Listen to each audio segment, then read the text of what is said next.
Hello Munchkins! I have a book review for you today. I actually read this book for school and I really liked it, so I wanted to share it with you guys. But guess who was lazy and cheap and didn't want to buy the book, so instead went on the internet to find the audio book on YouTube and found it. So now this person has to show you a picture from Google so you actually know what I'm actually talking about. And I said so you pretty much know it's me. It's me, and here's the picture. Anyway, Ender's Game. If you haven't heard about Ender's Game, it's actually a really good book, and remember, when I do review things, I do spoil some things, so let's begin. It starts off with a little boy named Ender Wiggin. He is actually pretty special because he's a third.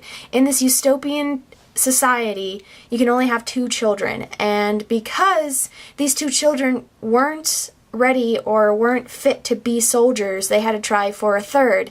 And Ender was the perfect fit once they figured out that when he got his monitor removed and he figured out that he wasn't going to be a soldier, but they kind of lied to him and he became a soldier. But yeah, in this utopian society, you can only have 2, not 3. Ender's the third, and he pretty much became a badass in the end of the book. But anyway, his older brother is the oldest in the family is Peter. He is very evil and maniacal. He thinks of evil things, and he's pretty gruesome when it comes to the way he thinks sometimes. But in the end of the book, he does become more loving, and he starts figuring things out. Number 2, and the middle child is Valentine. She is very loving and caring, but sometimes she cares and loves a little bit too much, and that's why she couldn't fit.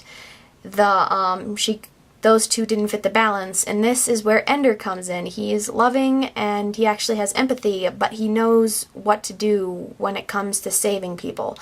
And Valentine was the only person that actually did really believe in him, and so he always wanted to protect her, even though he was the youngest. But he knew that Peter wasn't going to protect her because he's just that maniacal and meh. So anyway, once Ender gets out of, once he becomes a launchy, he pretty much learns everything very fast, and he becomes a part of a team called Salamander. And they have teams of fighting groups and stuff to teach them how to fight in groups and become badasses pretty much. Remember, these guys are kids, and he's actually 6 years old, and he's actually the youngest person to ever make it to the actual program that you have to do for training. And he was about 7 when he stopped, and he became a commander at 10 years old. And so yeah, that's pretty awesome. Yeah. But anyway, you're probably wondering what they're fighting. They're fighting these things, these bug-like creatures called buggers. Now, buggers actually kind of remind me of bees and ants. They have a queen bee, or like a queen, and the queen thinks about something, and her helpers do that thing. And this is where the war kind of happened, is the buggers didn't know that they were the only living creatures in the universe. And the humans didn't know that there were other living creatures in the world. And either way, they were probably going to start a war. But the buggers didn't think that humans actually had their own thoughts and dreams, and this is where they accidentally kind of killed people. They killed people because the queen told them to kill people, and they thought that was a good thing. But in the end, it wasn't, because they didn't know that humans actually had their own mind and their own brain to function. And this is where, in the end, when Ender is old and he finds the cocoon of a queen and the queen tells her her story, he feels kind of sad that he killed a civilization that didn't even know that we could have made this peaceful, and he's trying to now find a place for this queen to live. And yeah, that is the end of the book, and it kind of is a giant cliffhanger at the end of the book. But in the end, you pretty much figure out that there's a lot of things in this book. They have bullying, they have lies.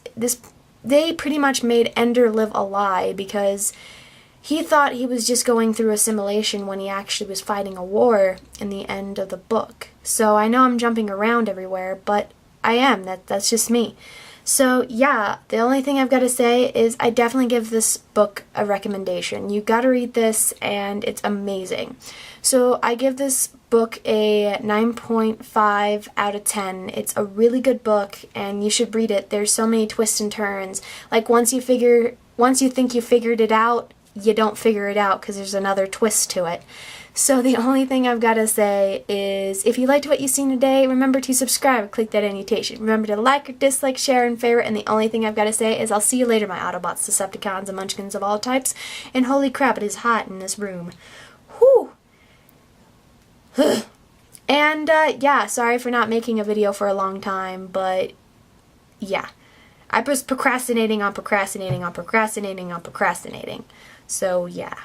I'm a professional procrastinator where I can procrastinate on procrastinating. Yep. But anyway, again, if you would like to read this book, it's a really good book. And the only thing I'm going to say is I'll see you later, guys. I'll see you later. Bye. I need to get off now. I'll see you later. Bye. I keep saying that.